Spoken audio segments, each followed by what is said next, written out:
अब शुरू होने जा रहा है देश का सबसे बड़ा मुकदमा, आपकी अदालत, रजत शर्मा के साथ।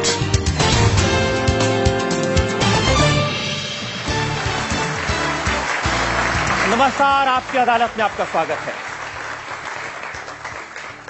आपकी अदालत में आज पेश करेंगे एक ऐसी शख्सियत को जो आजकल देश के हर बड़े नेता के निशाने पर है। सोनिया गांधी, राहुल गांधी, शरद पवार, मुलायम सिंह यादव, आप जिस भी नेता का नाम ले लीजिए, उनके निशाने पर ये एक ही नेता है। और वो नेता आज होंगे आपके निशाने पर, देश की जनता के निशाने पर। Please welcome Bharatiya Janata party के प्रधानमंत्री पद के उम्मीदवार, गुजरात के मुख्यमंत्री नरेंद्र मोदी।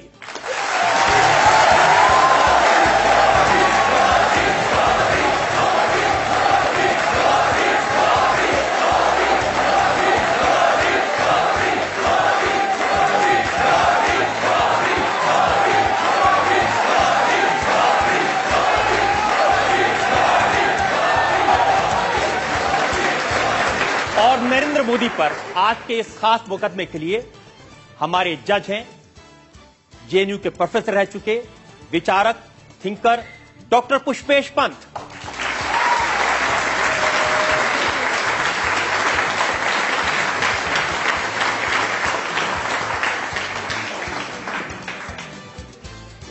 इससे पहले कि आपकी अदालत में आज का मुकदमा शुरू करें, आज के जज डॉक्टर पुष्पेश पंत की इजाजत चाहेंगे आज की कार्रवाई शुरू करने की।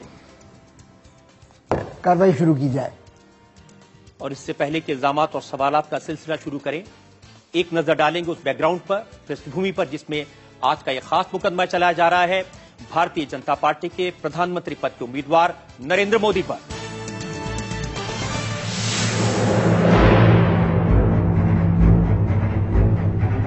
नरेंद्र दामोदर दास मोदी ने बचपन की रातें रेलवे स्टेशन पर चाय बेचते हुए गुजारी थी।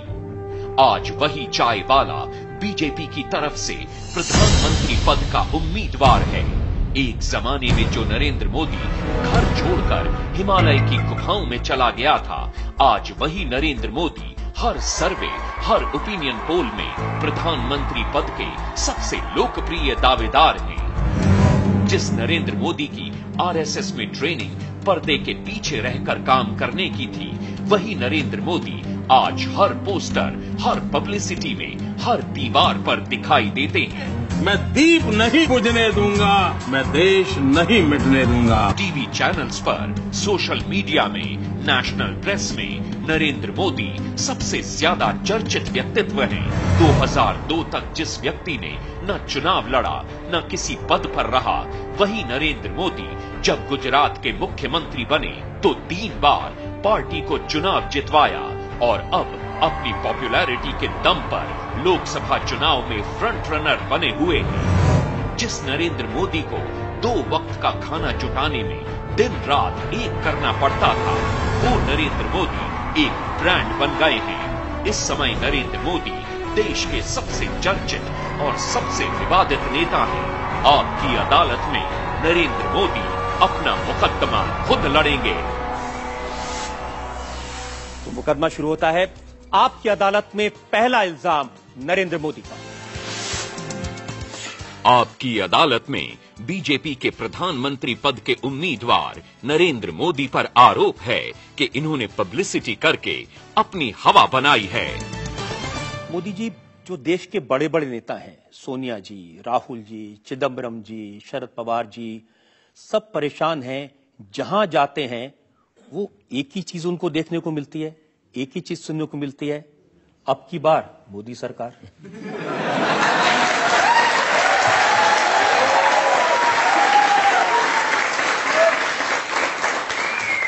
अगर ऐसे शब्दों से किसी को चिंता होती है तो शायद वो छोटेपन की निशानी है, बड़ेपन की निशानी नहीं है। अब मैं आपको बताता हूं सोनिया जी ने क्या कहा। उन्होंने कहा कि देश के कोने कोने में इश्तहारों का जाल बिछाकर एक आदमी को हर मर्ज की दवा और देश के लिए चमत्कारी नेता बनाकर पेश किया जा रहा है। आजकल दिल्ली पर ब्लैक मैजिक वालों का कब्जा है। ब्लैक मैजिक हुआ है, सब गायब हो गया है। सब गायब। जिन्होंने नौजवानों के रोजगार गायब कर दिए, जिन्होंने देश का कोयला गायब कर दिया, जिन्होंने बिजली गायब कर दी, तिजोरी गायब कर दी, तो ये ब्लैक मैजिक से ज्यादा अच्छा है ये जादूगरी। देखिए, उनका कहना है कि नरेंद्र मोदी ऐसा माहौल बना रहे हैं कि इनसे बड़ा देशभक्त कोई है ही नहीं। देशभक्ति के नकली नारे लगाकर कुर्सी हासिल करना चाहते हैं। इस देश के 125 करोड़ देशवासी देशभक्त हैं। किसी की देशभक्ति से किसी से नीचे नहीं होती, किसी से ऊपर नहीं होती, और इसलिए न मैं किसी की देशभक्ति पर शक करता हूं और न ही मैं कोई महान देशभक्त होने का दावा करता हूं।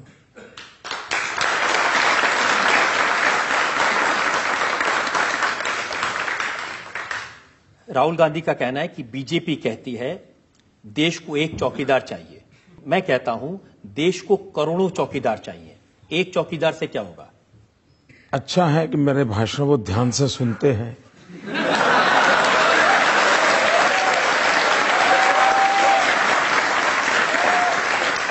और उन्हें ये मालूम है कि अगर 125 करोड़ चौकीदार होंगे तो कहीं न कहीं अपने काम चल जाएगा।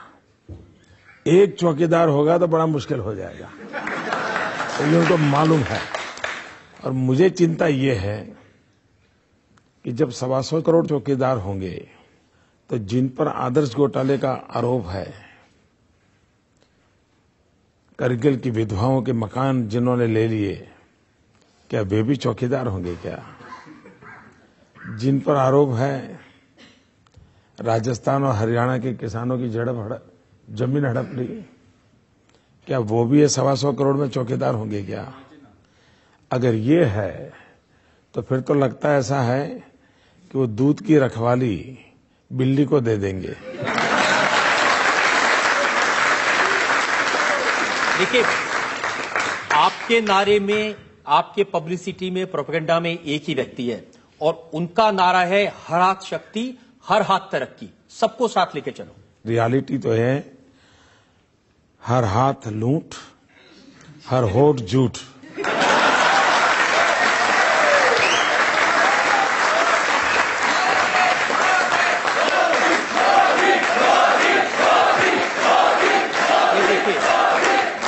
जैसे ये यहां लोग मोदी मोदी कर रहे हैं हर जगह। अब नीतीश जी का मैंने भाषण सुन रहा था, वो कह रहे थे ये सब प्रचार है। टीवी खोलिए मोदी, रेडियो खोलिए मोदी सरकार, एफएम बैंड चलाइए इस बार मोदी सरकार, समाचार पत्र देखिए मोदी। वो कह रहे हैं कि ये मोदी ने अपनी हवा क्रिएट कर दी है, कोई लहर नहीं है। ये सिर्फ अपने आप ही कहते हैं, कोई नहीं कहता। एक तो मैं खुद कभी कहता नहीं हूं। भाई आप लोग बोल रहे थे कि मैं बोल रहा था।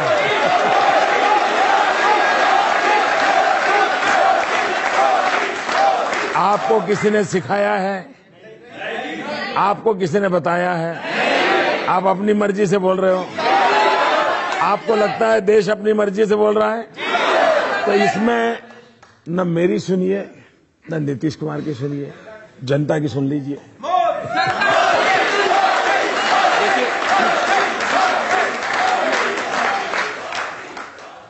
ये जो जनता के मोबाइल फोन है, जो मेरा भी मोबाइल फोन है, इसके ऊपर मैसेज आते हैं। और मैसेज क्या आते हैं ये मैं आपको सुनाता हूं कैसे हवा बनती है। मैसेज आया, ट्विंकल ट्विंकल लिटिल स्टार, अब की बार मोदी सरकार।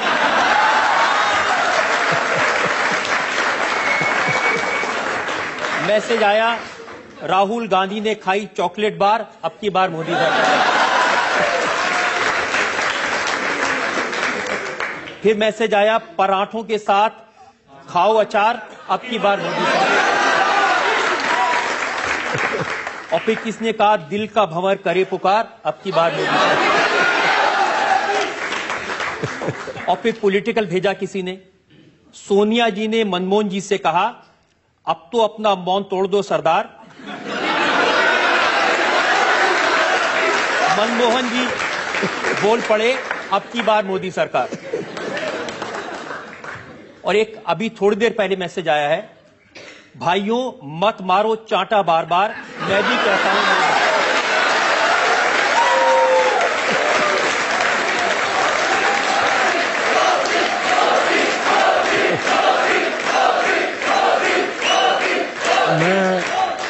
मैं देश की ये जो देश की क्रिएटिव जनरेशन है उनका अभिनंदन करता हूं, और मैं मानता हूं कि अगर ये सोशल मीडिया न होता तो देश की क्रिएटिविटी का, देश की आवाज का पता ही नहीं चलता। अखिलेश यादव आपकी अदालत में आए थे, उन्होंने मुझे कहा कि नरेंद्र मोदी ने ये प्रचार, ये अब की सरकार, ये सब नारा बनाने के लिए एक अमेरिकन एजेंसी को हायर किया है, उसको 1000 करोड़ रुपए दिए। एक तो ऐसा कुछ किया नहीं है, न ही ऐसी कोई कंपनी रखी है, और न मैं ऐसी किसी कंपनी को मिला हूं। अब ये झूठ कई दिनों से चल रहा है। अच्छा हुआ आपने मुझे सवाल पूछ लिया ताकि मुझे सच कहने का मौका मिल गया। अगर सचमुच में 1000 करोड़ रुपए की कंपनी रखी होती तो शायद एक कंपनी वाली बात भी अखबार में नहीं छपती, क्योंकि उसकी इतनी तो ताकत होती ना कि क्या छपवाना क्या नहीं छपवाना। तो इसका मतलब ये मैं आपको कांग्रेस पार्टी के बड़े नेता आनंद शर्मा, कॉमर्स मिनिस्टर हैं, उन्होंने प्रेस कॉन्फ्रेंस की। उन्होंने कहा कि भारतीय जनता पार्टी और नरेंद्र मोदी की पब्लिसिटी पर 10,000 करोड़ रुपए खर्च किए गए। पहला काम आनंद शर्मा जी ने यह करना चाहिए, इलेक्शन कमीशन को चिट्ठी लिखनी चाहिए। दूसरा, उन्होंने एनफोर्समेंट डिपार्टमेंट होता है भारत सरकार को, उसको लिखना चाहिए कि ये 10,000 करोड़ आए कहां से, किसके पास आए, उसकी जांच करो। कम से कम बाकी सब कामों में उनकी सरकार विफल गई है, न उनको कुछ करने का सूझता भी नहीं है। मैं उनको आइडिया देता हूं कि कम से कम ये काम करो। उनकी अभी 30-40 दिन बाकी है, पूरी सरकारी मशीनरी लगा दो और देश के सामने कच्चा चिट्ठा खोल के रख दो। और मैं आनंद शर्मा को निमंत्रण देता हूं कि जितना हो सके उतना जल्दी करो।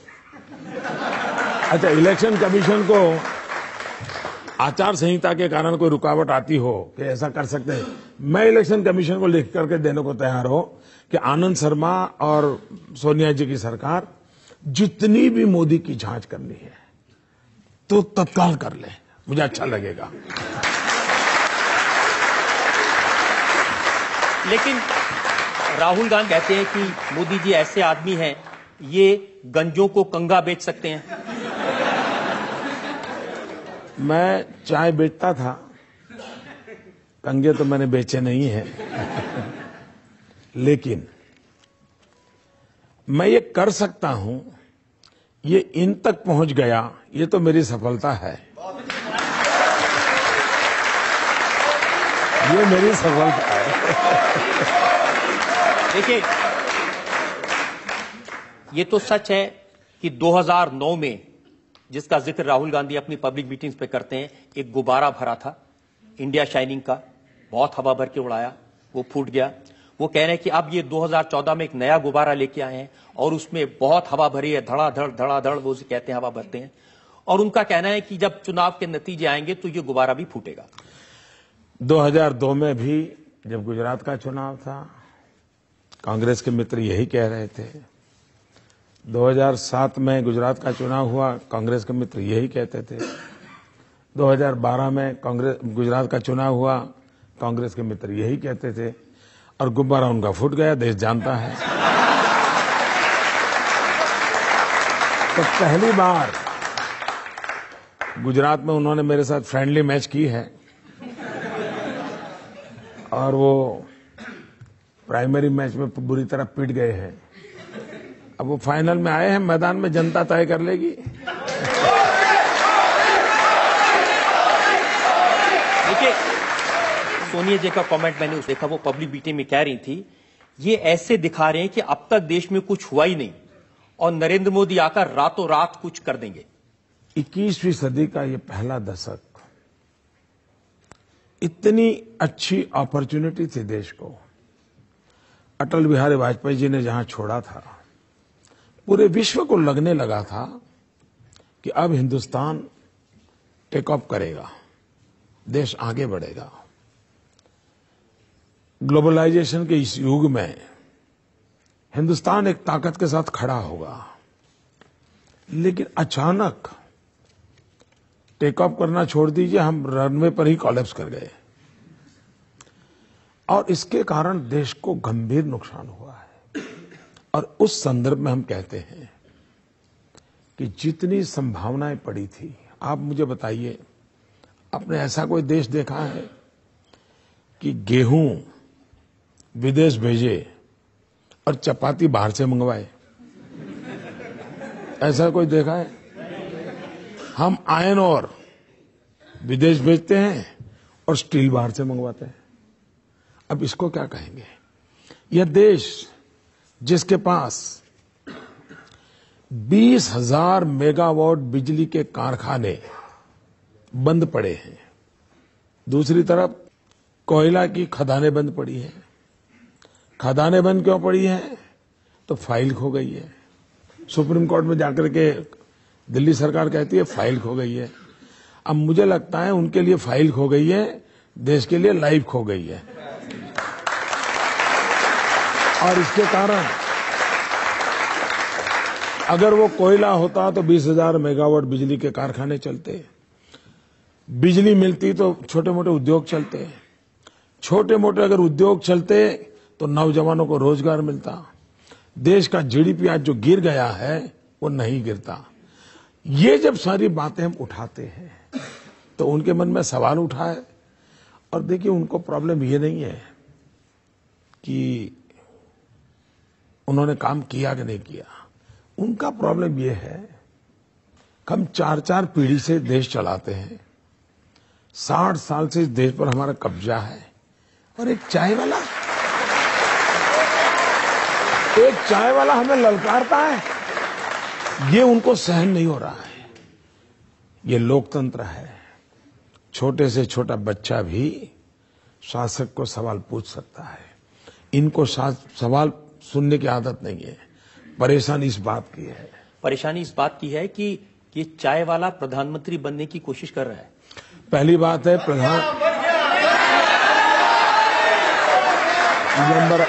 नंबर 1, मेरी जिंदगी का उसूल है और मैं आज आपकी अदालत के माध्यम से उस बात को जरूर कहना चाहूंगा।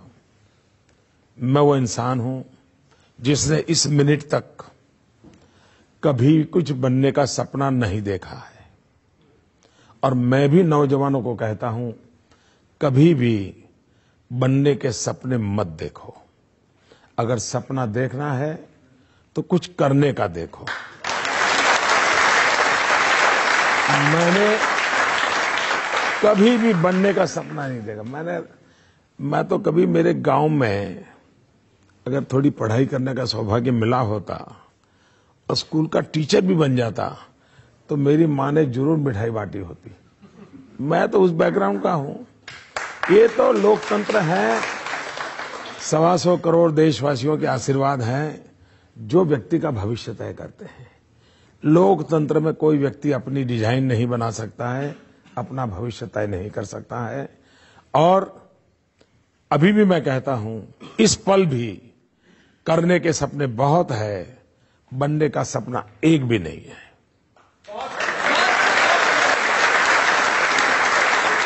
मैं आपकी इस बात से बिल्कुल सहमत हूं कि देश की जनता तय करती है कौन प्रधानमंत्री बनेगा, कौन चुनाव भी जीतेगा, और ये चुनाव के बाद जरूर तय भी हो जाएगा।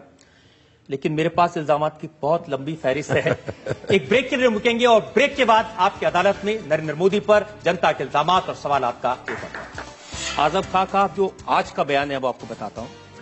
उन्होंने कहा कि एक कुत्ते का बच्चा मोटर के पहिए के नीचे आ जाए तो गम जरूर होता है, कुत्ते के बच्चे के बड़े भाई नरेंद्र मोदी जी, हमें तुम्हारा गम नहीं चाहिए। Thank you very much. क्योंकि शायद वफादारी में कुत्ते से बढ़कर के कोई होता नहीं।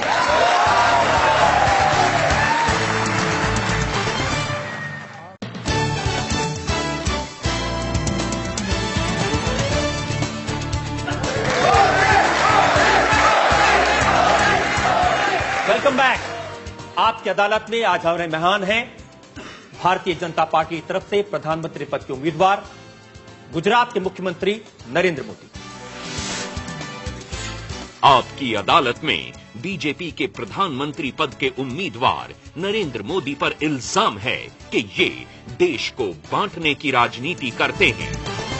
12 साल से आप पर इल्जाम लग रहे हैं, बहुत लंबी रिसर्च है, लेकिन मैं वो पूछ रहा हूं जो आजकल ताजा ताजा इल्जाम लग रहे हैं आपके ऊपर।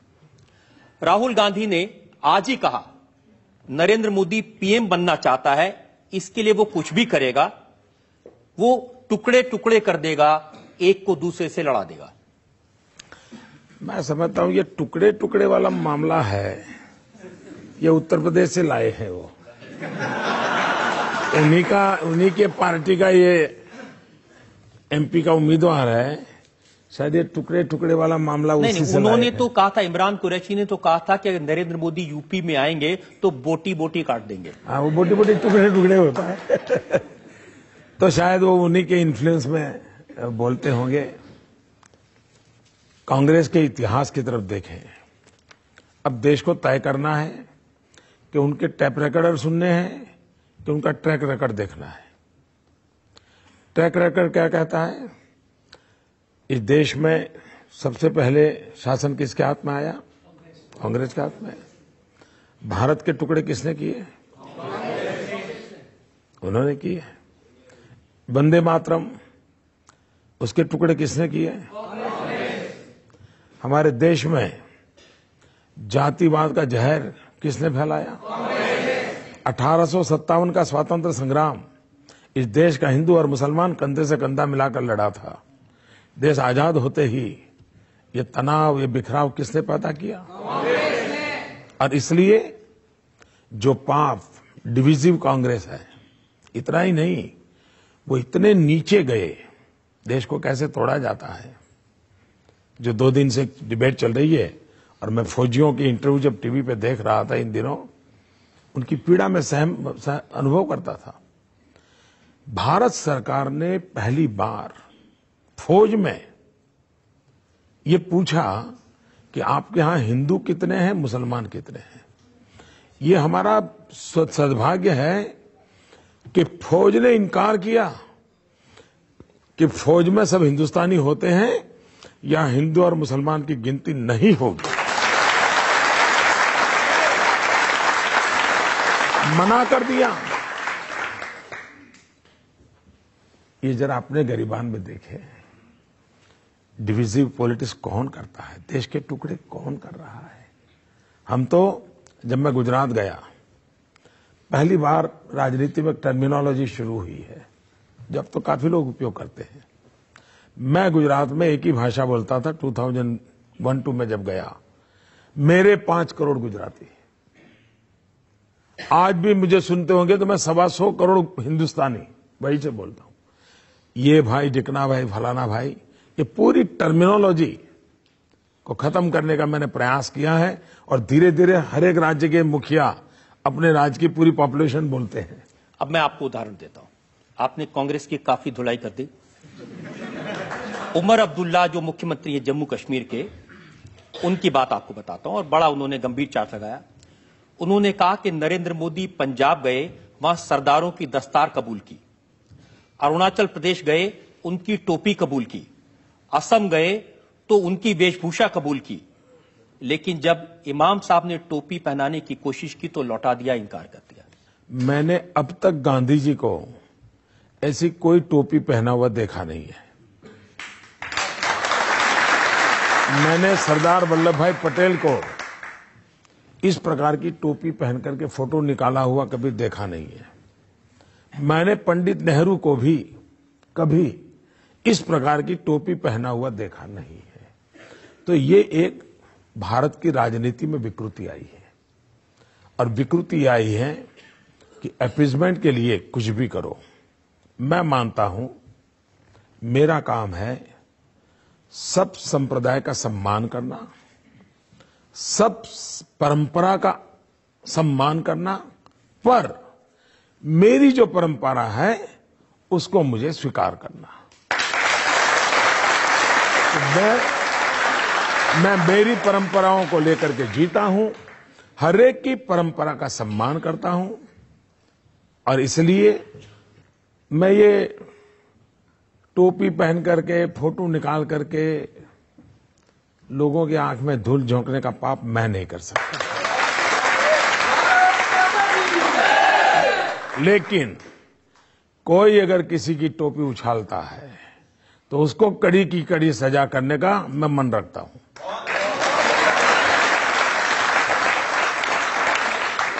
वो टोपी किसी भी संप्रदाय की क्यों न हो, वो पगड़ी किसी परंपरा की क्यों न हो, उसको अगर कोई उछालता है तो उछालने वाले पर कड़ी से कड़ी सजा हो, ये जिम्मा शासन में बैठे हुए व्यक्ति का होता है और उसमें मैं प्रतिबद्ध हूं। लेकिन मोदी जी, नीतीश जी ने एक बार कहा था कि जब आप सार्वजनिक जीवन में होते हैं, पब्लिक लाइफ में होते हैं, तो कभी तिलक लगाना पड़ता है, कभी टोपी पहननी पड़ती है, दूसरों की भावनाओं का ध्यान रखना पड़ता है। उनको लगता है कि ऐसा करने से भावनाएं संभल जाती हैं, वो ये करे। मुझे लगता है कि उनके बच्चों को शिक्षा मिलनी चाहिए, उनके हाथ में भले कुरान हो, उनके हाथ में कंप्यूटर भी होना चाहिए। ये मेरी सोच है, तो उनकी सोच उनको मुबारक, मेरी सोच मुझे मुबारक। देखिए, आपकी सोच का और आपके शब्दों के चयन का क्या हाल होता है, उसका मैं आपका उदाहरण देता हूं। आजम खान साहब उत्तर प्रदेश की सरकार में मंत्री हैं। उन्होंने कहा, आजादी के 60 वर्ष बाद कहा गया कि हम आदमी नहीं हैं, कुत्ते के पिल्ले हैं। जिसने कहा हो उसने गलत किया हो। कौन है वो ऐसा कहने वाला? ये आपने कहा था। मैं कभी ऐसा न सोच सकता हूं, न मैं बोल सकता हूं। देखिए, वो जो एक इंटरव्यू मेरे पास में है जो आपने दिया था, हाँ। उस इंटरव्यू में आपने कहा, ये मैं बता देता हूं। हमारे यहाँ देखिए हेडलाइन छपी हुई है, जी जी, हम इंसान हैं, कुत्ते का बच्चा भी कार के नीचे आ जाए तो दुख होता है। हाँ, लेकिन उसमें किसी को कहाँ कहा है मैंने? आपके के शब्द है, आपकी का हेडिंग। मैं आपको मुजरिम मैं हूं, लेकिन मैं एक सवाल पूछ लेगा, इसको दोबारा पढ़िए आप। मैं पूरा पढ़ देता हूं। ऊपर वाला पहले पढ़ लीजिए। ऊपर तो है, हम इंसान हैं, कुत्ते का बच्चा भी कार के नीचे आ जाए तो दुख होता है। ये तो हमारे यहाँ, लेकिन आप पूरी बात तो सुनने दीजिए ना। मैं आपको पूरी बात, आपसे पूछा गया सवाल 2002 में जो हुआ उस पर आपको अफसोस है, तो आपने कहा भारत का सुप्रीम कोर्ट दुनिया में अच्छी अदालत के तौर पर जाना जाता है। इसकी रिपोर्ट में मुझे पूरी तरह क्लीन चिट दी गई। इससे अलग एक बात, ये कोई भी व्यक्ति जो कार ड्राइव कर रहा हो और हम पीछे बैठे हों, कुत्ते का एक छोटा बच्चा पहिए के नीचे आ जाए तो दुख होगा कि नहीं? जरूर दुख होगा। मैं मुख्यमंत्री हूं या नहीं, लेकिन मैं एक इंसान हूं। हमारे देश में ऐसा कहते हैं कोई भी, अरे भाई चींटी मर जाए तो भी पीड़ा होती है, चींटी मर जाए तो भी पीड़ा होती है। ये आपकी संवेदना की तीव्रता को व्यक्त करने के लिए मुहावरे होते हैं।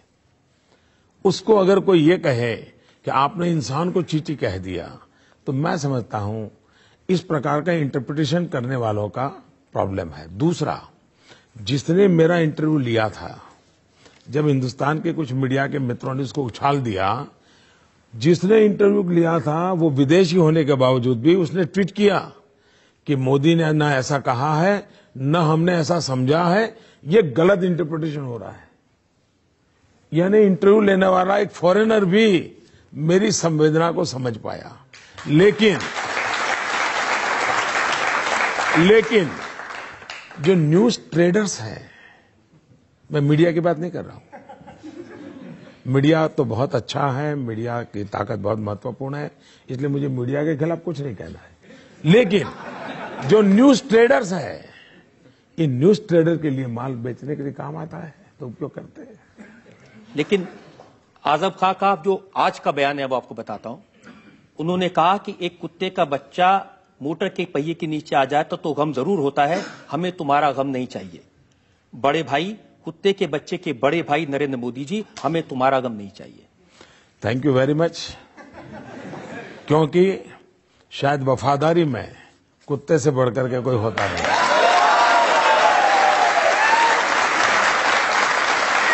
और मुझे गर्व है, मुझे इस बात का गर्व है कि मुझ में इस वफादारी के गुण किसी ने देखे हैं जो मेरे देश के काम आएंगे।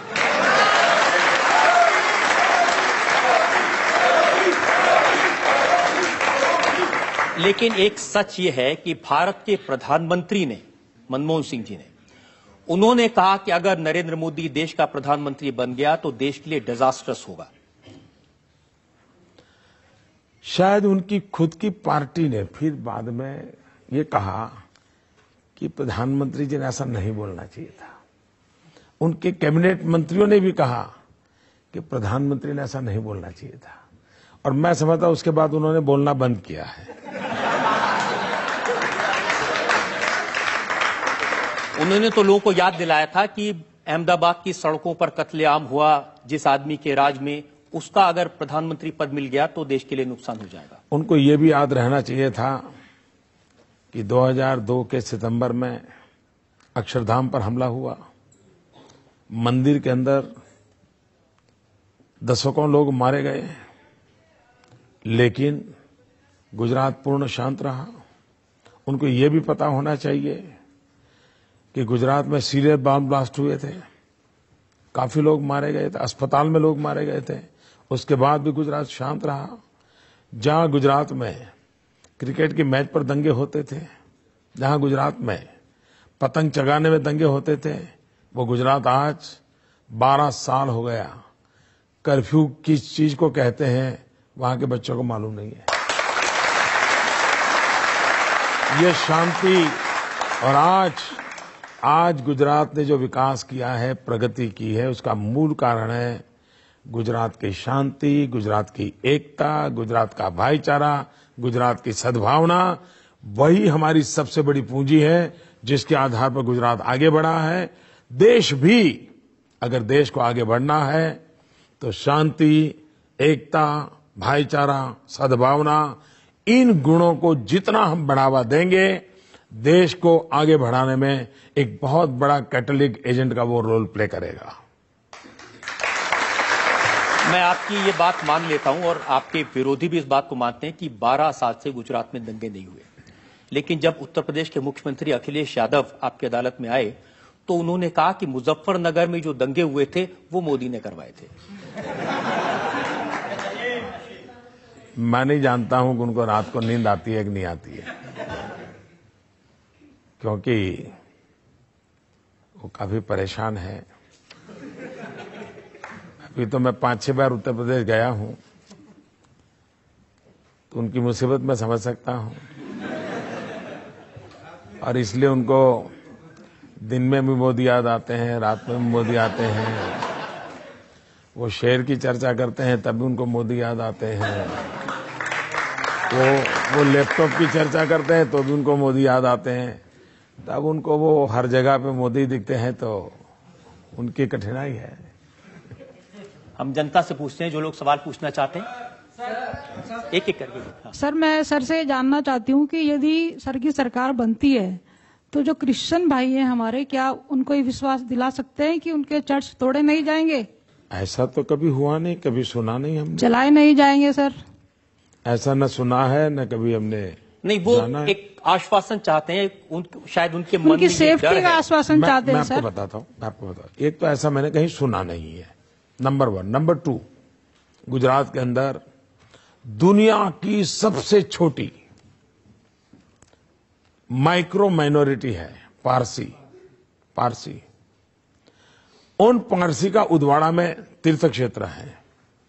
हमारी सरकार आने के बाद और उसको ग्लोबली, और मैंने तो कहा ये रिलीजियस हार्मनी का वर्ल्ड कैपिटल बन सकता है, ऐसा बनाने में मैं लगा हुआ हूं। पारसी का स्थान है, और इसलिए भारत के जहन में नहीं है। भारत के हजारों वर्ष का इतिहास देखिए, कभी तलवार लेकर के किसी के धर्म पर आक्रमण नहीं किया है। हमारा देश ऐसा है जो कहता है इसका भगवान, उसका भगवान, उसका भगवान, ये हमारी सोच नहीं है। हमारे देश की सोच है ईश्वर एक है और उसे प्राप्त करने के रास्ते अलग अलग है। और सभी रास्ते ईश्वर के पास ले जाते हैं। और इसलिए कोई ऊंचा है, कोई नीचा है, ये चाहिए या नहीं चाहिए, भारत का संविधान इसके लिए किसी को सहमति नहीं देता है। हमारे यहां संप्रदायवाद नहीं चल सकता है। हम धार्मिक लोग हो सकते हैं, सांप्रदायिक जुनून हमारे देश में कतई नहीं चल सकता है। और इसलिए भारतीय जनता पार्टी का ये मोटो रहा है सर्व पंथ समभाव, सभी पंथों के प्रति समभाव होना चाहिए। इसलिए मैं इस देश के सभी नागरिकों को कहता हूं, आप आश्वस्त रहिए। ये जातिवाद का जहर, ये संप्रदाय का जुनून भारत की प्रगति को रोकता है और ये हम नहीं होने देंगे। मोदी जी, आपने क्रिश्चियंस को, पारसियों को भरोसा दिलाया, क्या देश के मुसलमानों को भी ऐसा ही भरोसा दिला सकते हैं? इस देश का कोई भी व्यक्ति, भारत मां का कोई भी लाल, उसको वो सारे अधिकार हैं जो नरेंद्र मोदी को है। किसी को आपसे डरने की जरूरत नहीं है? कुछ लोगों को तो डरना पड़ेगा। देश को लूटने वाले, उनको डरना पड़ेगा। अन्याय करने वालों को डरना पड़ेगा। और मैं ये बात कहने से डरता नहीं हूं।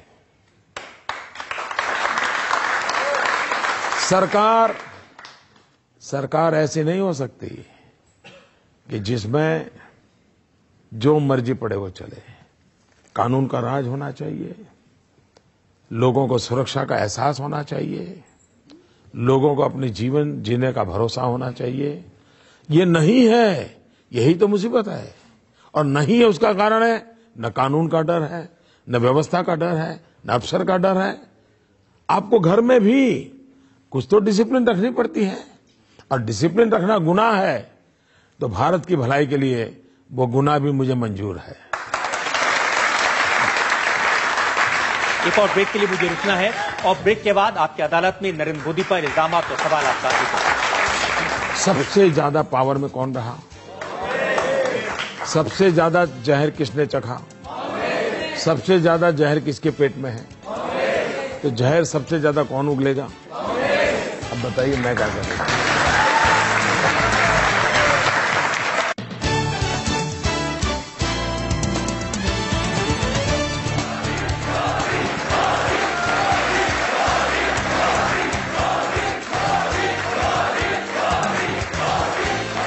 Welcome back. आपकी अदालत में आज हम मुकदमा चला रहे हैं, सवाल पूछ रहे हैं, सफाई मांग रहे हैं नरेंद्र मोदी से। आपकी अदालत में अगला। आपकी अदालत में बीजेपी के प्रधानमंत्री पद के उम्मीदवार नरेंद्र मोदी पर आरोप है कि इनके गुजरात के विकास के दावे झूठे हैं।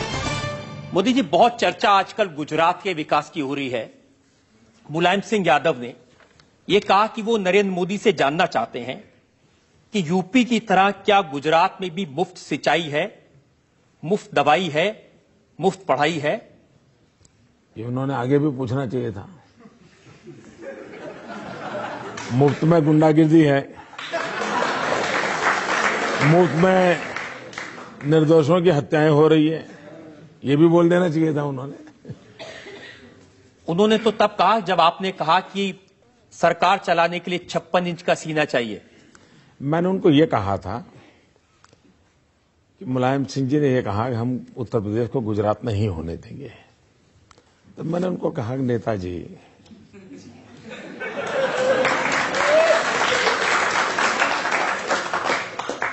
गुजरात बनाने के लिए 56 इंच का सीना लगता है। अब फिर मैंने आगे कहा था, गुजरात बनाने का मतलब होता है 24 घंटे 365 दिन बिजली। गुजरात बनाने का मतलब होता है कि गुजरात में अधिकतम घरों में नल से पीने का पानी। गुजरात बनाने का मतलब होता है 99% गांवों में पक्की सड़क, ये होता है। तो मैंने कहा इसके लिए आप में दम नहीं है। आप जातिवाद की राजनीति करते रहो, उससे आगे आप निकल नहीं सकते। लेकिन राहुल गांधी तो कहते हैं ये जो कुछ आपने इमेज बनाई है गुजरात की, बिजली की, पानी की, रोजगार की, ये सारी मार्केटिंग करके बनाई है। चलिए मानो मैं दिल्ली में आके मार्केटिंग करूं, बंगाल में जाके मार्केटिंग करूं, असम में जाके करूं तो थोड़ी देर मान सकते हो, लेकिन गुजरात की जनता के सामने तो मार्केटिंग नहीं चलता ना, उसको तो सामने दिखता है ना। मैं कहूं कि मैंने रोड बनाया और रोड नहीं है तो गुजरात की जनता के गले उतरेगा? नहीं उतरेगा ना। मैं कहूं कि मैंने खेती में काम किया तो गुजरात की जनता को नहीं, झूठ बोल रहा है मोदी। अगर ऐसा होता तो मोदी 2002 में न जीतता, 2005 में नहीं जीतता, 2007 में नहीं जीता, 2004 के पार्लियामेंट में गुजरात में नहीं जीते, 2009 के पार्लियामेंट में नहीं जीते। एक भी चुनाव हम हारते ही नहीं है। और डेवलपमेंट के मुद्दे पर चुनाव लड़ने की हिम्मत अकेली गुजरात में हुई है। आज देश में अभी भी हम लोकसभा का चुनाव डेवलपमेंट के मुद्दे पर लड़ रहे हैं, लेकिन बाकी सारे लोग भाग रहे हैं, डेवलपमेंट के मुद्दे पर आने को तैयार नहीं, उनकी हिम्मत नहीं है, क्योंकि उनको लगता है कि ये जिम्मा है जो जवाब देना पड़ता है। देखिए, मैं 2001 में जब गुजरात गया तो लोग मुझे मिलने आए। मैं बहुत सालों के बाद गुजरात गया था, मेरा तो कोई इस क्षेत्र से लेना देना नहीं था। मुख्यमंत्री बनने से पहले मुख्यमंत्री का चैम्बर भी नहीं देखा था, एमएलए भी नहीं बना था, स्कूल के टीचर का भी चुनाव नहीं लड़ा था। तो मेरा तो मैं नया था, सीख रहा था, लोग मुझे मिलने आते थे। बोले मोदी जी कुछ करो या ना करो, कम से कम शाम को खाना खाते समय बिजली मिले, इतना तो करो। मतलब उस समय गुजरात में शाम को भी भोजन के समय बिजली नहीं मिलती थी। आज 24 घंटे 365 दिन बिजली मिलती है। ये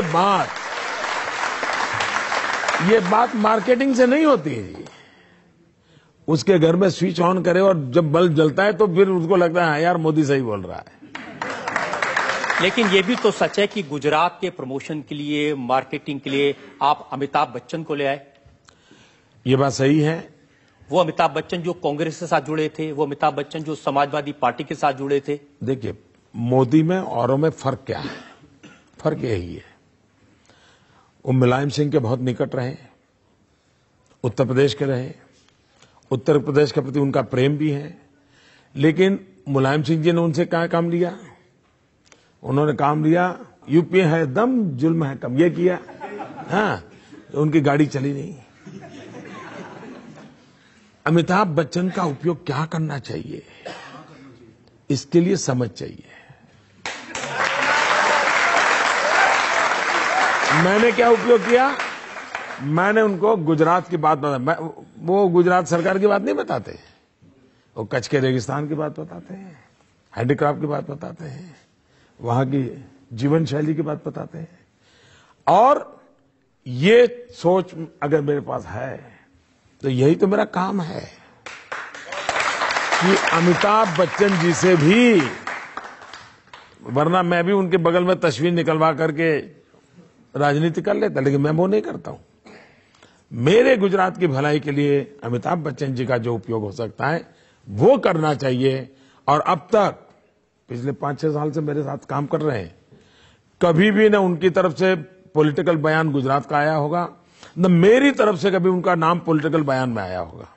ये बिल्कुल संयम हमने बरता है। और दूसरी बात, मैं सार्वजनिक रूप से कहना चाहूंगा, जब ये मैंने उनके सामने प्रपोजल रखी कि मुझे गुजरात का टूरिज्म प्रमोट करना है, आप मेरी मदद कीजिए, उन्होंने कहा मोदी जी मेरी आवाज, मेरा चेहरा मैं आपको देता हूं, आप उपयोग कीजिए। फिर मेरे हमारे अफसरों ने उनसे बातचीत शुरू करी। उन्होंने कहा नहीं, मैंने मोदी जी को वादा किया मैं एक नया पैसा नहीं लूंगा।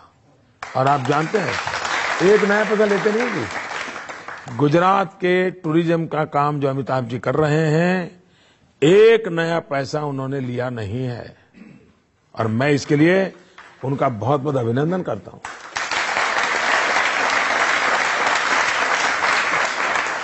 हम तो सोचते थे वो बहुत पैसा कमा रहे होंगे गुजरात सरकार से।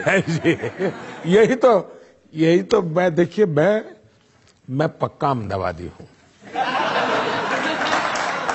हम जो अहमदाबादी लोगों के लिए ऐसी पहचान है, हम सिंगल फेयर डबल जर्नी वाले हैं। हम जल्दी रुपये किसी को देते रहिए।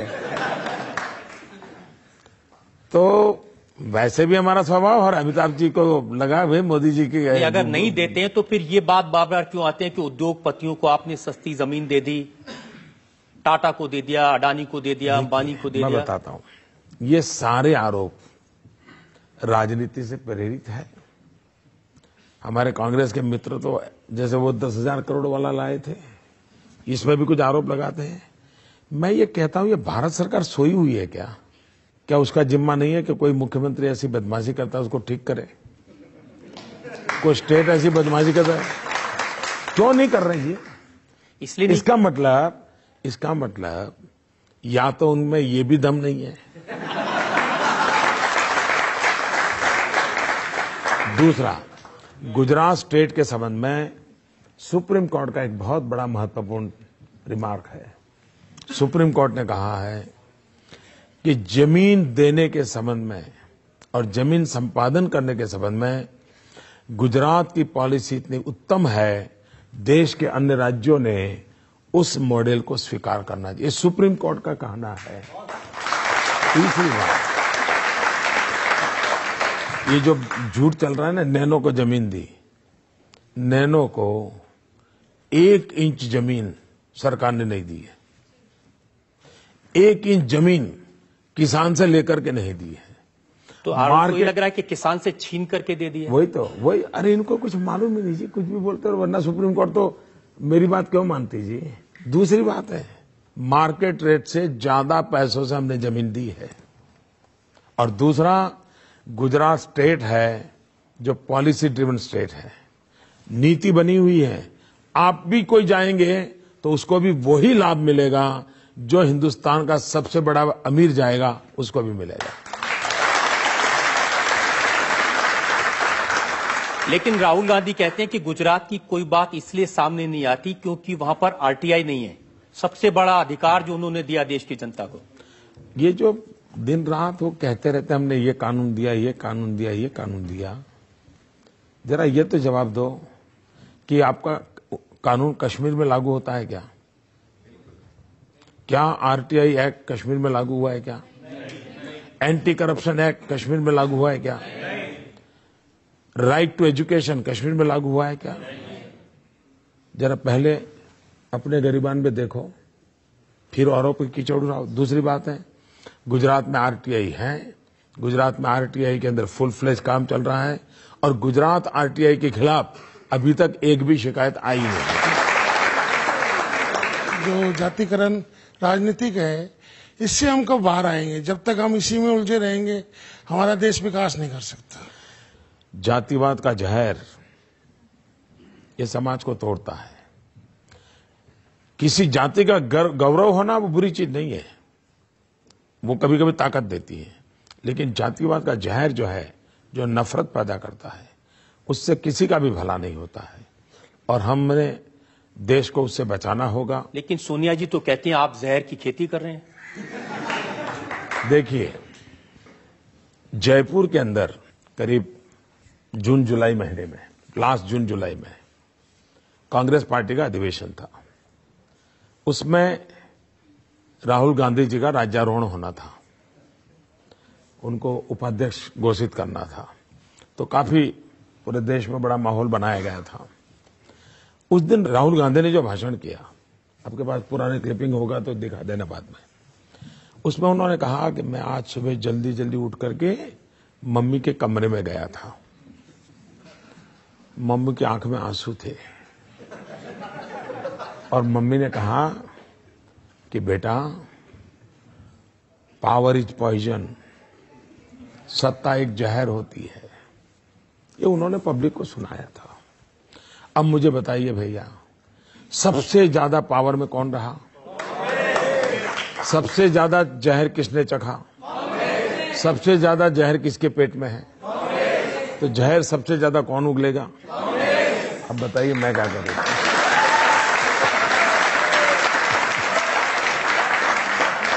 देखिए, सच ये है कि अगर आज के इलेक्शन कैंपेन को देखते हैं तो मौलाना मदनी ने एक बड़ी बात कही। उन्होंने कहा कि नरेंद्र मोदी का नाम लेकर के मुसलमानों को डराया जा रहा है। आप एकता की बात कर रहे हैं, लेकिन आपके नाम से देश टूट सकता है। मेरे नाम से नहीं टूट सकता है। इस प्रकार के लोग जो बोल रहे हैं उनसे टूट सकता है, उन्हीं से टूट रहा है। वही तो कह रहे हैं मदनी जी, अगर ये कह रहे हैं तो मोदी तोड़ रहा है ऐसा नहीं कह रहे। वो ये कहता है ऐसा बोलने वाले तोड़ रहे हैं, ऐसा कह रहे हैं। वो कह रहे हैं कि नरेंद्र मोदी का नाम लेकर के मुसलमानों को डराया जा सकता है। तो मोदी में ऐसा क्या है कि मुसलमान डरते हैं उससे? गुजरात में हमारा अनुभव है कि मोदी का नाम लेने से डरते नहीं है, और ज्यादा उत्साहित होते हैं, काम करने में लग जाते हैं।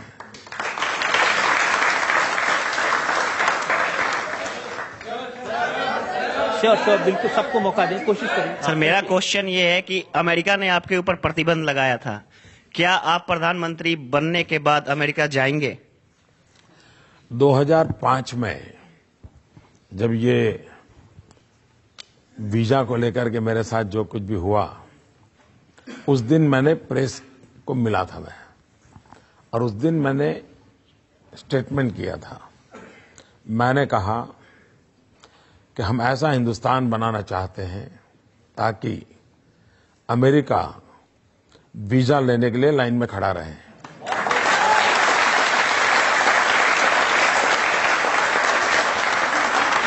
अमेरिका के प्रेसिडेंट नैन्सी पॉल आपको एक बार मिलने आई और उनकी छुट्टी हो गई।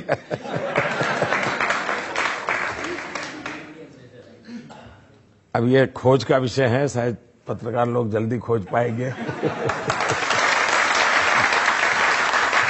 एक और ब्रेक के लिए मुझे रुकना है, और ब्रेक के बाद आपकी अदालत में नरेंद्र मोदी पर इल्जाम और सवाल का एक और। हर पोस्टर पर मोदी का नाम होता है।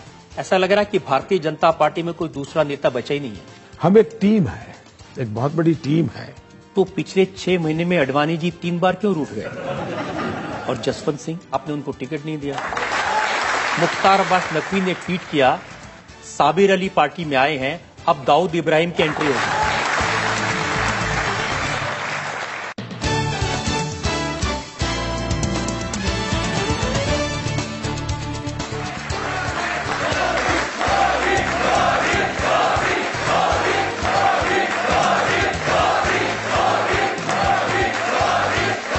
Welcome back. आपकी अदालत में आज इल्जाम और सवाल आपके घेरे में हैं। गुजरात के मुख्यमंत्री नरेंद्र मोदी आपकी अदालत में अगला इल्जाम। आपकी अदालत में बीजेपी के प्रधानमंत्री पद के उम्मीदवार नरेंद्र मोदी पर इल्जाम है कि ये बीजेपी पर एक छत्र राज चलाते हैं। एक छत्र राज चलता है भारतीय जनता पार्टी में। जहां जाते हैं मोदी मोदी मोदी सुनाई देता है। हर पोस्टर पर मोदी का नाम होता है। ऐसा लग रहा है कि भारतीय जनता पार्टी में कोई दूसरा नेता बचा ही नहीं है। ऐसा नहीं है। भारतीय जनता पार्टी एक विशाल संगठन है। संगठन व्यवस्था से ऑर्गेनाइजेशन सेटअप बना हुआ होता है। ढेर सारी गैलेक्सी ऑफ लीडर्स और एक से बढ़कर एक ऐसी बहुत बड़ी हमारी टीम है। कभी हम अटल जी के नेतृत्व में चुनाव लड़ रहे थे तो अटल जी की बात कर रहे थे, कभी अडवाणी जी की नेतृत्व में चुनाव लड़ रहे थे, अडवाणी जी बात कर रहे थे। फिलहाल मुझे ये काम मिला है, पार्टी ने जो तय किया है मुझे करना है, क्योंकि आखिर मैं कार्यकर्ता हूं, तो कार्यकर्ता के नाते जो कुछ भी हो रहा है उसमें अगर मुझे जो कुछ भी योगदान देना होता है तो देता हूं। हम एक टीम है, एक बहुत बड़ी टीम है और टीम के रूप में काम करते हैं। अगर टीम के रूप में काम कर रहे हैं तो पिछले 6 महीने में अडवाणी जी 3 बार क्यों रूठ गए? मैं नहीं मानता हूं कि वो रीठे हैं। और वो देखिए, मैं आपको 3 उदाहरण बताता हूं। जब नरेंद्र मोदी को चुनाव प्रचार समिति का कन्वीनर बनाया गया गोवा में, आडवाणी जी रूठे, उनको सब लोग मनाने गए उनके घर पे। जब नरेंद्र मोदी को प्रधानमंत्री पद का उम्मीदवार डिक्लेयर किया गया तब वो मीटिंग में गए, फिर उनको मनाने गए।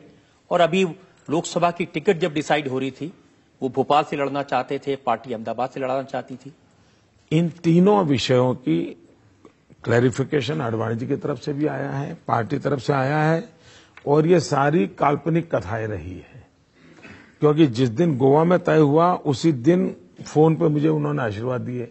उनका स्वास्थ्य ठीक नहीं था और इसलिए वो गोवा आ नहीं पाए थे, लेकिन अब वो मसाला बन गया न्यूज के लिए तो चल पड़ा। और जसवंत सिंह जी ने अभी अभी मेरी एक किताब मोदीत्व नाम की किसी ने एक मेरे चीजें छपी है, उसकी प्रस्तावना लिखी है जसवंत सिंह जी ने अभी अभी। और आपने उनको टिकट नहीं दिया? ऐसा है, टिकट मैं नहीं देता हूं। स्टेट इलेक्शन कमेटी अपना रिकमेंडेशन भेजती है, सेंट्रल इलेक्शन कमेटी करती है। और उनके बेटे को अभी अभी असेंबली में चुनाव लड़वाया, जिताया है। जसवंत सिंह जी के बेटे उसी बाड़मेर लोकसभा क्षेत्र से एमएलए है।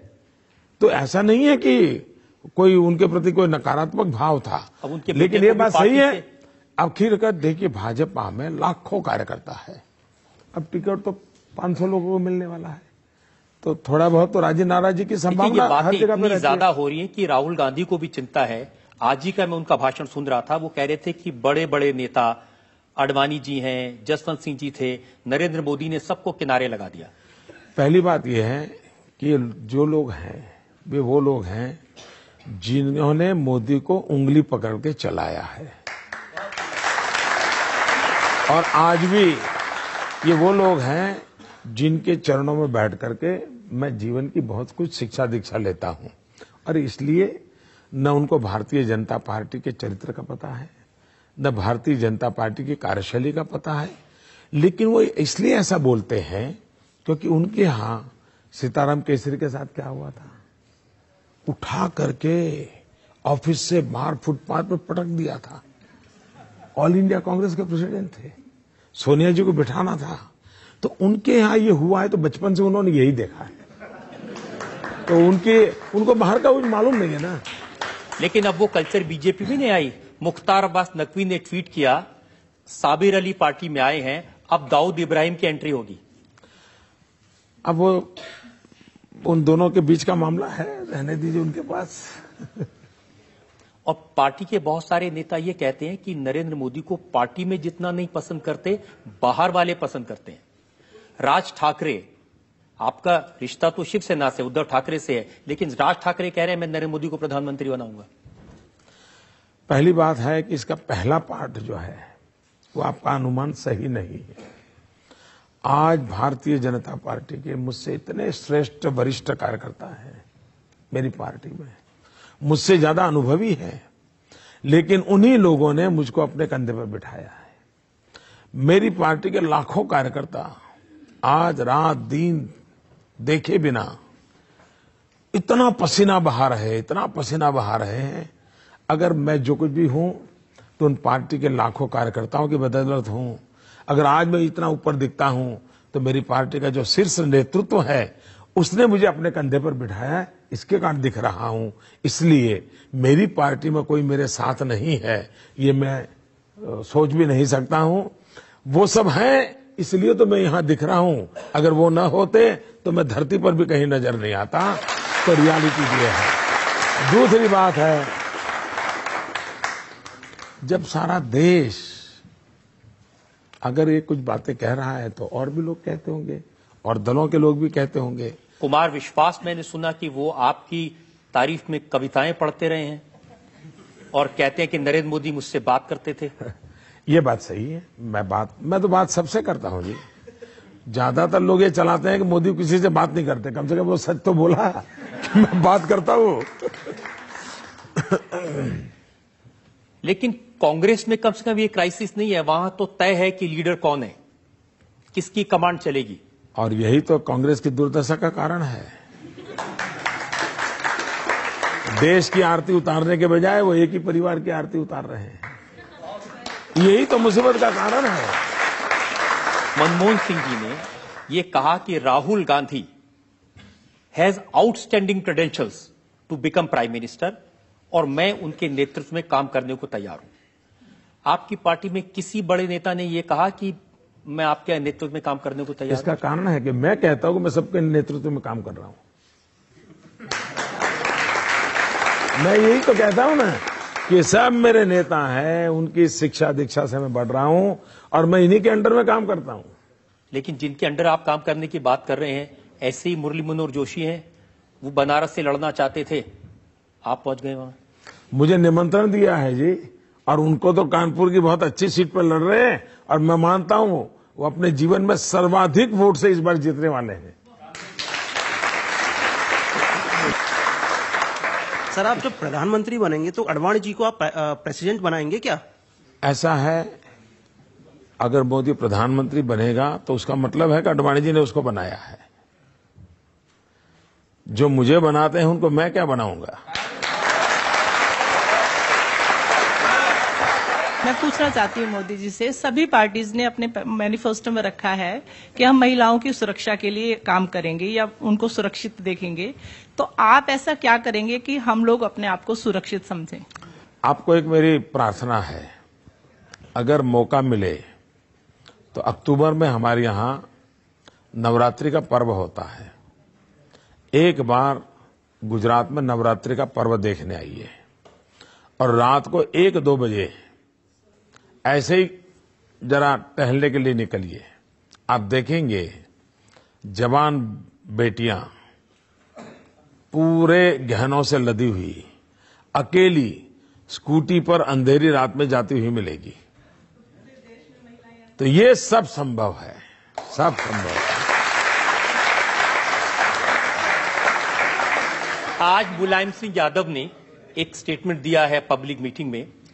उन्होंने कहा कि जो लड़के बलात्कार करते हैं ये छोटा मोटा अपराध है और बलात्कार करने वालों को फांसी की सजा देना ठीक नहीं है, और मैं अगर प्रधानमंत्री बना तो मैं इस कानून को बदलूंगा। अगर आप ऐसी चीजें इकट्ठी करोगे तो जब मुंबई में इतना बड़ा आतंकवादी आक्रमण हुआ तो कांग्रेस के वहां के गृह मंत्री ने बयान दिया था, ऐसी छोटी मोटी घटनाएं होती रहती है।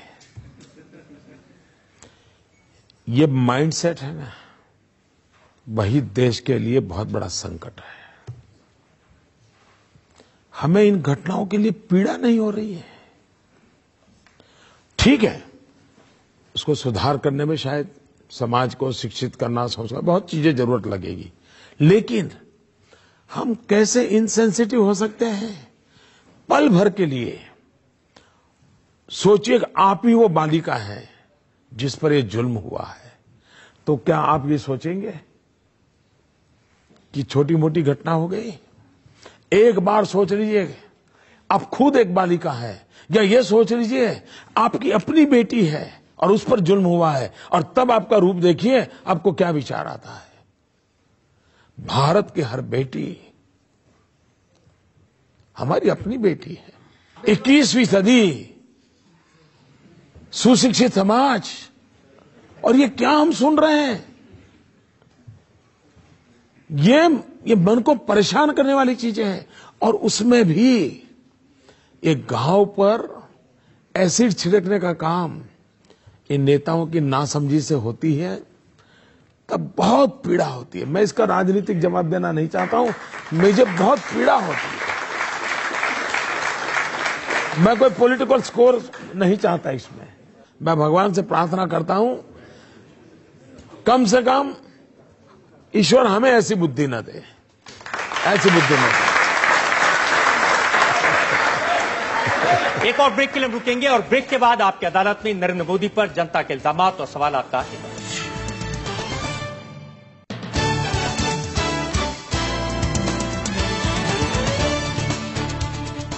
Welcome back. आपकी अदालत में आज हमारे मेहमान हैं भारतीय जनता पार्टी की तरफ से प्रधानमंत्री पद के उम्मीदवार नरेंद्र मोदी। हम जनता से पूछते हैं जो लोग सवाल पूछना चाहते हैं, एक एक करके। सर, बिना रुके बिना थके आप 2 महीने से कंटिन्यू भाग रहे हैं, ये मोटिवेशन कहां से मिलता है सर?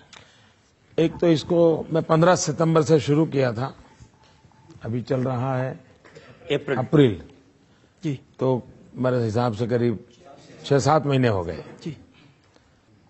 एक तो मैं मजदूर आदमी हूं, मैं बचपन ही बहुत कठिनाइयों से गुजारी है, तो शरीर से पूरा काम लेने का मुझे आदत भी है। योगा करने की परंपरा बहुत सालों से मेरे जीवन में है, योगा और प्राणायाम से मैं जुड़ा हुआ हूं। लेकिन उससे भी ज्यादा मेरा ये मत है, काम करने की थकान कभी नहीं होती है, थाक लगती है काम न करने की। मुझे काम करने का संतोष मिलता है।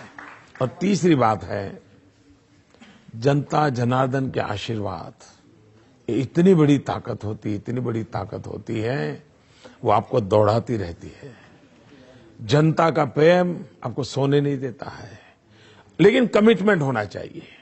अगर कमिटमेंट है तो बहुत तेजी से कनेक्ट होते हो, और अगर तेजी से कनेक्ट होते हो तो आप चीजों को कन्वर्ट भी कर लेते हो।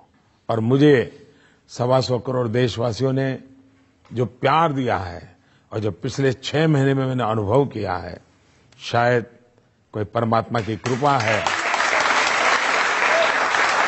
जो इतना प्यार मुझे मिला है। जी, आप थर्ड रो में। सर, मैं आपसे क्वेश्चन पूछना चाहती हूँ, आपके कपड़े बहुत स्टाइलिश होते हैं, आपका डिजाइनर कौन है?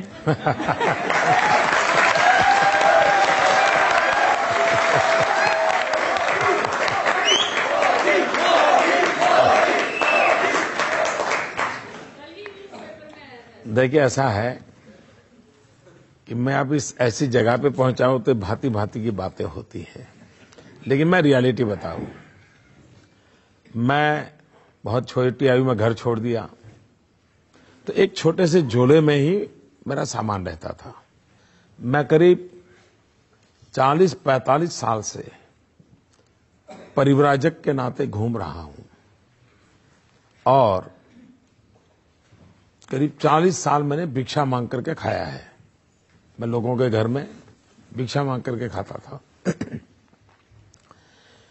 अब मेरा सामान कम रहे और कपड़े खुद धोता था, तो कपड़े धोने में ज्यादा तकलीफ नहीं हो, तो मैंने क्या किया, मेरा एक कुर्ता था लंबी स्लीव वाला, तो मुझे लगा कि ये जगह ज्यादा लेता है, धोने में मेरा टाइम जाता है और बैग में, तो मैंने खुद ने काट दिया और उसमें से मेरा हाफ स्लीव बन गया। और ये कई 25-30 साल से मैं ऐसे ही कपड़े पहनता हूं।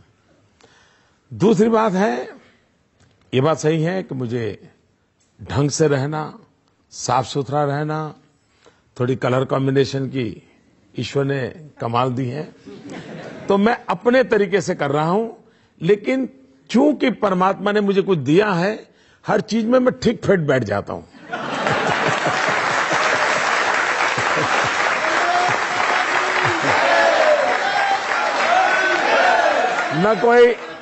न कोई मेरा फैशन डिजाइनर है, न ही कोई इस प्रकार की व्यवस्था है।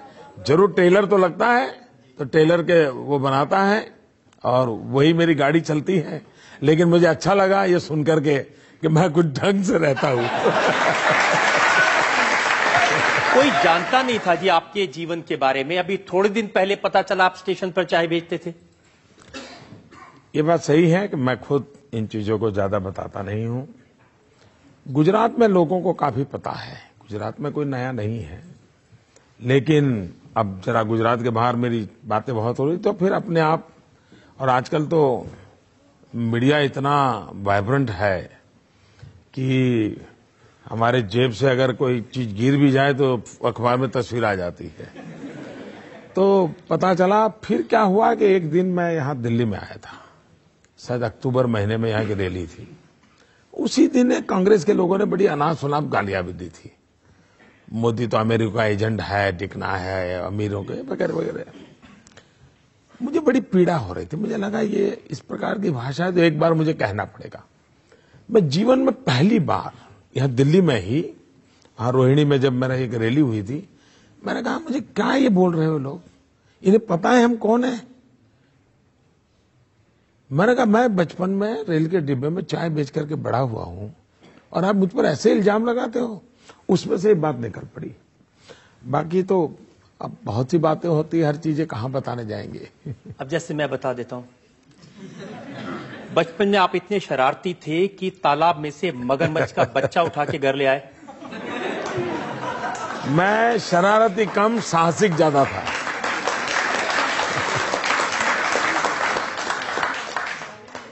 हमारी बात सही है कि थोड़ा मेरे गांव में बहुत बड़ा तालाब है और मुझे तैरने का, पानी में रहने का और कपड़े धोने जाता था तो काफी कुछ।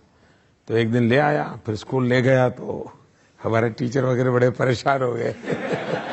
लेकिन कुछ आश्चर्य नहीं लगता कि जो चाय बेचता था स्टेशन पे, जो घर छोड़ के भिक्षा मांग के खाना खाता था, आज वो नरेंद्र मोदी ब्रांड बन गया। उसके नाम से कॉमिक बिकते हैं, साड़ियां बिकती हैं, चिप्स बिकते हैं, हर तरह की चीज नरेंद्र मोदी के नाम से बिकती है। आश्चर्य तो है, मुझे जरूर आश्चर्य है। आपकी बात से मैं सहमत हूं, क्योंकि मेरा जो बैकग्राउंड है आज भी मेरा आप जब आश्चर्य होगा, मैं एक देश के समृद्ध राज्य का मुख्यमंत्री हूं, लेकिन मेरी मां आज भी 8 बाय 8 के कमरे में रहती है। इसलिए मेरे लिए तो आश्चर्य है ही। मेरा कोई बैकग्राउंड नहीं है, मेरे जीवन में कैसे आया मुझे बड़ा अजूबा लग रहा है कि ये कहां से हुआ है, कैसे हुआ है, पता नहीं।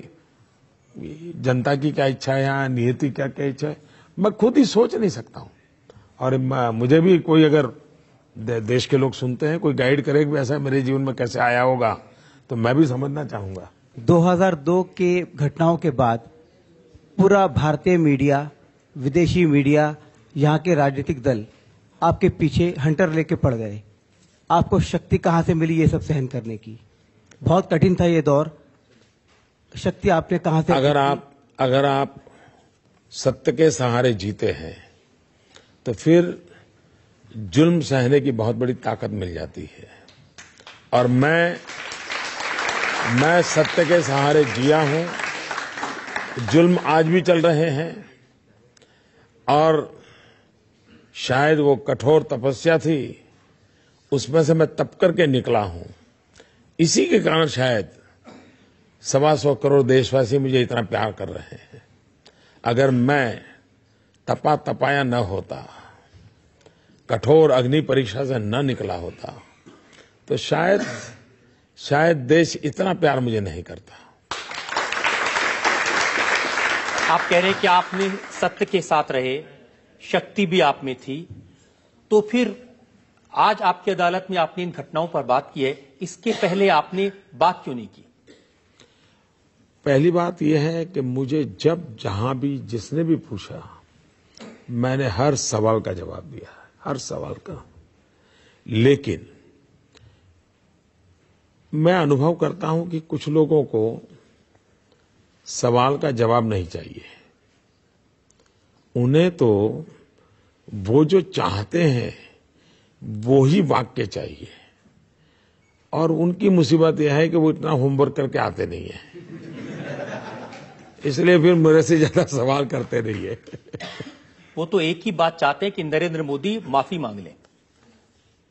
मैं तो दिन रात, हर पल, हर कदम, मैं सुबह उठता हूं तो भी पृथ्वी माता की माफी मांग करके पैर रखता हूं जी। मैं कौन होता हूं? मैं तो एक बालक हूं जी, ये दिव्य सृष्टि का।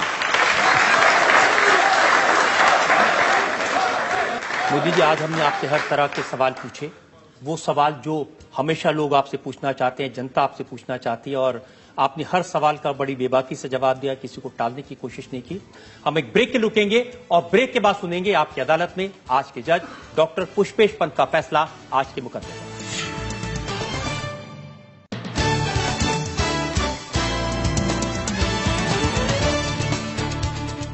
Welcome back.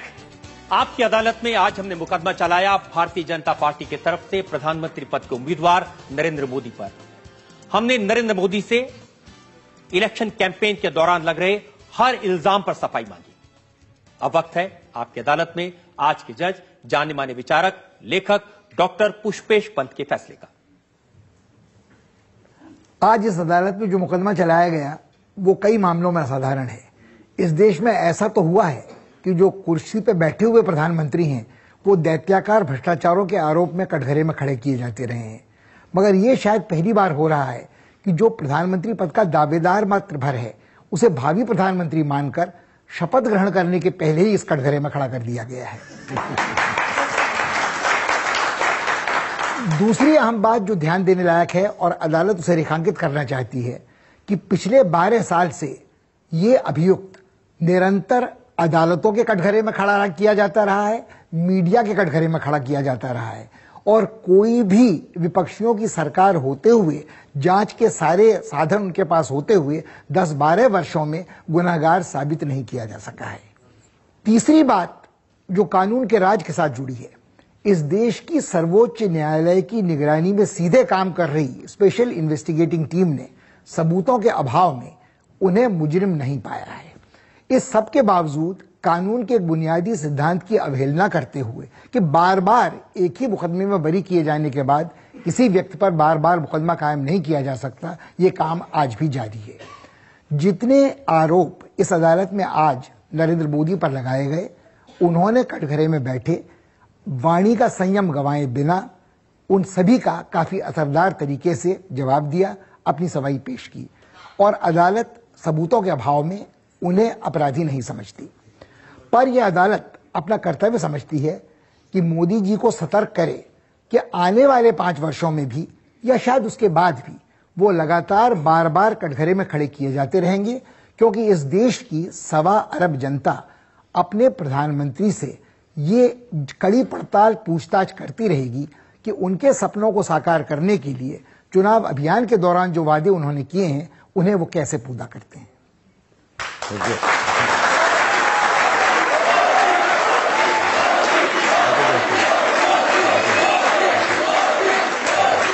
नरेंद्र मोदी को देश की सर्वोच्च अदालत ने बरी किया, आपकी अदालत में आज के जज ने बरी किया, लेकिन जनता की अदालत में उनका मुकदमा अभी बाकी है।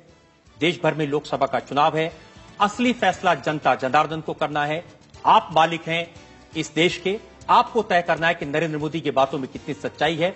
आपको तय करना है कि क्या नरेंद्र मोदी इस देश के लिए वाकई में एक कुशल शासक, कुशल प्रधानमंत्री हो सकते हैं। फैसला आपके हाथ में है। चुनाव के मौके पर हमारा लिए वक्त है आपसे विदा लेने का। अगले सप्ताह आपसे मिलेंगे एक और अदालत लेकर। तब तक के लिए नमस्कार।